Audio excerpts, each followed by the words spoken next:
Hola, mi nombre es Lucía Seguí y hoy vamos a ver cómo podemos aplicar el diagrama triangular-rectangular a la resolución de problemas de extracción sólido-líquido. El diagrama triangular-rectangular es un diagrama útil para trabajar con sistemas o corrientes de tres componentes. En el caso concreto de la operación de extracción sólido-líquido, estos componentes serán el soluto, el disolvente y los inertes. El objetivo de esta presentación es que seáis capaces de utilizar este diagrama para resolver problemas de extracción sólido-líquido según los diferentes tipos de contacto, que son contacto simple, contacto múltiple con disolvente nuevo en cada etapa y contacto múltiple en contracorriente.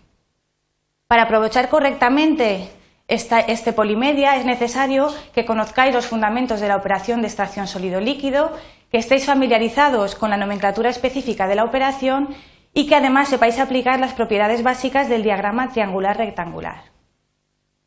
Bien, pues vamos a empezar con la extracción por contacto simple en una única etapa, que es la extracción más sencilla, y como vemos en el diagrama, en este tipo de extracción se pone en contacto un disolvente o extracto inicial con un sólido o refinado inicial, para obtener una mezcla que será separada en dos fases, una fase líquida o extracto de salida E1, y una fase sólida o refinado de salida R1.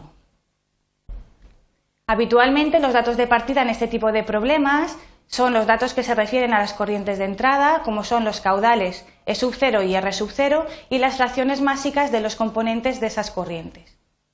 Vamos a ver cómo sería el procedimiento en el diagrama triangular. En primer lugar, siempre es conveniente representar en principio la curva de retención. La curva que veis representada en este diagrama en realidad está simplificada a una recta que cumple la condición disolución inerte constante. A continuación representamos los puntos E0 y R0, conocida la composición de estas corrientes. Como veis en el diagrama, E0 en este caso sería disolvente puro y R0 quedaría aquí en el eje de abscisas. El siguiente paso consiste en obtener el punto mezcla. Para obtener el punto mezcla debemos unir las corrientes E0 y R0 y sabemos que el punto mezcla se encontrará en algún lugar de esta recta que une las corrientes que se mezclan. Para obtener el punto exacto es necesario plantear un balance de materia total y un balance de solutos. Como veis en la transparencia, planteamos el balance de materia total entre las corrientes de entrada y la mezcla y el balance de solutos también entre las corrientes de entrada y la mezcla. De este sistema de ecuaciones despejaremos z sub s, que es la fracción másica de solutos en la mezcla, y llevamos este z sub s al diagrama. De esta forma obtenemos el punto mezcla y ya estaríamos en disposición de obtener la posición de las corrientes de salida R1 y E1. Para obtener la posición de estas dos corrientes debemos tener en cuenta que las corrientes de salida E1 y R1 provienen de una etapa ideal, es decir, que son corrientes en equilibrio entre ellas y con la propia mezcla. En el diagrama triangular-rectangular, las corrientes en equilibrio siempre quedan unidas por una recta que pasa por el origen. Veamos en el diagrama cómo trazamos una recta que pasa por el punto mezcla y por el origen. De esta forma podremos situar el extracto de salida E1 sobre la hipotenusa, vemos aquí, y el refinado de salida R1 sobre la curva de retención.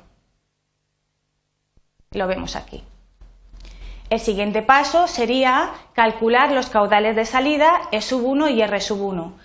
Conocida la ubicación de estas corrientes en el diagrama, podemos deducir o extraer del diagrama los valores de las fracciones másicas de cada componente y de esta forma plantear un balance de materia total y un balance de solutos entre la mezcla y las corrientes de salida. Vemos aquí las dos ecuaciones planteadas y a partir de este sistema de ecuaciones podremos obtener los caudales de salida E1 y R1. Pasamos a continuación a ver cómo podríamos utilizar el diagrama para realizar una extracción por contacto múltiple con disolvente nuevo en cada etapa. En este tipo de extracción simplemente consiste en repetir diferentes contactos simples, es decir, la primera etapa sería similar a la que hemos visto anteriormente, sería una extracción por contacto simple, con la particularidad de que el refinado de salida se mezclaría de nuevo con extracto inicial para obtener una nueva mezcla que denominamos M'. Procederíamos así sucesivamente hasta finalizar el número de etapas ideales que corresponda. Veamos cómo podríamos resolver este tipo de problemas en el diagrama triangular. Como ya hemos visto, la primera etapa se resolvería como en el caso anterior. Simplemente, os recuerdo brevemente, deberíamos representar la curva de retención, a continuación situar los caudales de entrada E sub 0, las corrientes de entrada, perdón, E sub 0 y R sub 0, obtener el punto mezcla a partir de los balances de materia, y este punto mezcla, al estar en equilibrio con las corrientes de salida, pues se une con el origen para situar E sub 1 y R sub 1. Los caudales, como hemos visto, simplemente se obtendrían planteando balances de materia entre la mezcla y las corrientes de salida. Bien, pues llegado a este punto, ya hemos visto que R sub 1 debe mezclarse con disolvente nuevo otra vez. Para poder obtener o representar esta mezcla en el diagrama triangular, ¿qué deberíamos hacer? Pues simplemente, como hemos visto antes, unir E sub 0 con R sub 1. Vamos a ver en el diagrama, unimos E sub 0 con R sub 1 y el punto mezcla M' en este caso estará situado o ubicado en algún lugar de esta recta. Para saber exactamente en qué punto está situado o podemos situarlo, planteamos un balance de materia total y un balance de solutos. Y de esta forma obtenemos la fracción másica de solutos en esa mezcla M'. Esta Z sub S la llevamos al diagrama y obtenemos el punto M'. Una vez tenemos situado M', pues volvemos a proceder de la misma forma que en la etapa anterior, es decir, a obtener las corrientes R sub 2 y E sub 2. Sabemos que estas corrientes están en equilibrio con la mezcla M', y simplemente trazamos una recta que pasa por el origen y sobre la hipotenusa encontraremos E sub 2 y sobre la curva de retención R sub 2.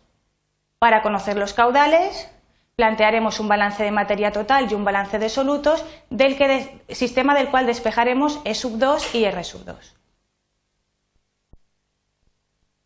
Repetiremos este mismo procedimiento tantas veces como etapas ideales tengamos en el proceso de extracción. Ya sabéis que las etapas ideales se pueden deducir a partir del número de etapas reales del extractor y de la eficacia global del equipo, o bien también podríamos repetir este procedimiento hasta superar un rendimiento mínimo exigido. Veamos por último cómo podríamos utilizar el diagrama triangular rectangular para resolver problemas de extracción por contacto múltiple en contracorriente. ¿Veis el diagrama en la transparencia? En este caso, la extracción por contracorriente tiene la particularidad de que las corrientes de entrada E sub 0 y R sub 0 se introducen al sistema por extremos opuestos. Esto significa que estas corrientes nunca van a llegar a mezclarse y por lo tanto la mezcla tampoco llegará al equilibrio y las corrientes E sub 1 y R sub n no serán corrientes en equilibrio. Para poder resolver este tipo de problemas lo que hacemos es asumir que podemos englobar todas las etapas en una única etapa en la que se obtiene una mezcla que denominamos mezcla imaginaria. La denominamos mezcla imaginaria porque es una mezcla que nunca va a alcanzar el equilibrio. No obstante, sí que podemos plantear los balances de materia, un balance de materia total y balance de solutos, y de esta forma podríamos conocer la composición de la mezcla. Vamos a ver cómo podríamos resolver esto en el diagrama triangular rectangular. Pues en primer lugar, como siempre, vamos a dibujar la curva de retención, como veis en la figura. A continuación, en este caso, habitualmente se conoce el rendimiento mínimo exigido. A partir del rendimiento mínimo exigido se puede calcular R sub n, es decir, la composición del refinado final. Conocido este rendimiento mínimo exigido, podríamos situar el punto R sub n sobre la curva de retención. A continuación, haríamos cálculos sobre la mezcla imaginaria, es decir, planteamos, bueno, en primer lugar siempre situamos E sub 0 y R sub 0 sobre el diagrama. Las unimos porque sabemos que la mezcla se situará o la podemos localizar sobre la recta que une E sub 0 y R sub 0 y planteamos los balances de materia. De estos balances de materia despejamos Z sub S, que la llevamos al diagrama, y de esta forma conseguimos localizar el punto M en el diagrama triangular rectangular. En este caso, este punto mezcla ya hemos dicho que no es un punto que esté en equilibrio con las corrientes de salida. Por lo tanto, no podremos unir esta m con el origen para obtener E1 y R1. En este caso eso no tiene sentido. Lo que hacemos es obtener E1 sabiendo que el punto mezcla lo obtenemos como suma de E0 y R0, pero también como suma de E1 y Rn. Por lo tanto, conocido Rn y m, trazamos una recta que pase por esos dos puntos y sobre la hipotenusa obtenemos E1. Llegado a este punto vamos a trabajar por etapas, es decir, nos olvidamos ya de esta etapa global en la que se obtiene la mezcla imaginaria y vamos a trabajar etapa por etapa. En primer lugar, vemos, si nos centramos por ejemplo en la primera etapa, que E1 y R1 salen de la misma etapa. Esto significa que serán corrientes en equilibrio. Todas las corrientes que tengan el mismo subíndice, E sub i, R sub i, al provenir de la misma etapa, son corrientes en equilibrio. Por lo tanto, si tenemos E1, podemos unirla con el origen y de esta forma obtener R1 sobre la curva de retención. Conocido R1, debemos conseguir situar en el diagrama E2. ¿Cómo están relacionadas R1 y E2 en un sistema que trabaja en contracorriente? Pues estas corrientes están unidas siempre por un punto imaginario que denominamos polo. El polo es un punto que se obtiene a partir del balance de materia total. Reorganizando los términos, vemos que la diferencia entre las corrientes E0, R sub n, E1, R sub 0, E2, R1 y sucesivamente, siempre mantienen la misma diferencia y esa diferencia viene dada por el polo. Para obtener el polo debemos unir precisamente esas corrientes de los extremos, E sub 0 con R sub n y E sub 1 con R sub 0. Vamos a ver cómo quedaría el polo en este diagrama. Unimos E sub 0 con R sub n y E sub 1 con R sub 0. Y vemos que el polo en este caso queda aquí en la zona superior del diagrama. Bien, pues este polo lo podemos utilizar a partir de ahora para unir todas las corrientes E sub i, R sub i menos 1. Es decir, en este caso tenemos R sub 1, pues para obtener E sub 2 simplemente trazamos una recta que pase por R sub 1 y el polo.